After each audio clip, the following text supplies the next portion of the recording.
Le Sénat alerte une nouvelle fois sur l'état de dégradation des ponts en France. Un nouveau rapport sur la question est présenté aujourd'hui. Le rapport Belin, déclenché après la catastrophe du pont de Gênes en Italie en 2018. Il y avait eu 43 morts. Julien Coudreau. Premier constat, il est aujourd'hui impossible de connaître le nombre exact de ponts en France. Un travail colossal de recensement est nécessaire pour les sénateurs qui estiment leur nombre entre 200 et 250 000.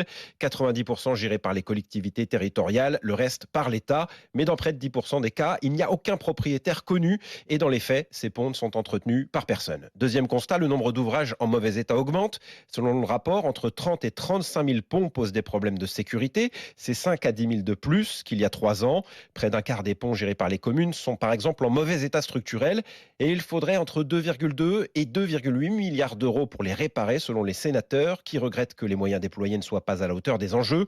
Au rythme actuel, seuls 300 à 500 ouvrages parmi les plus sensibles devraient pouvoir bénéficier d'une étude approfondie, soit seulement 3% des ponts les plus dégradés du pays.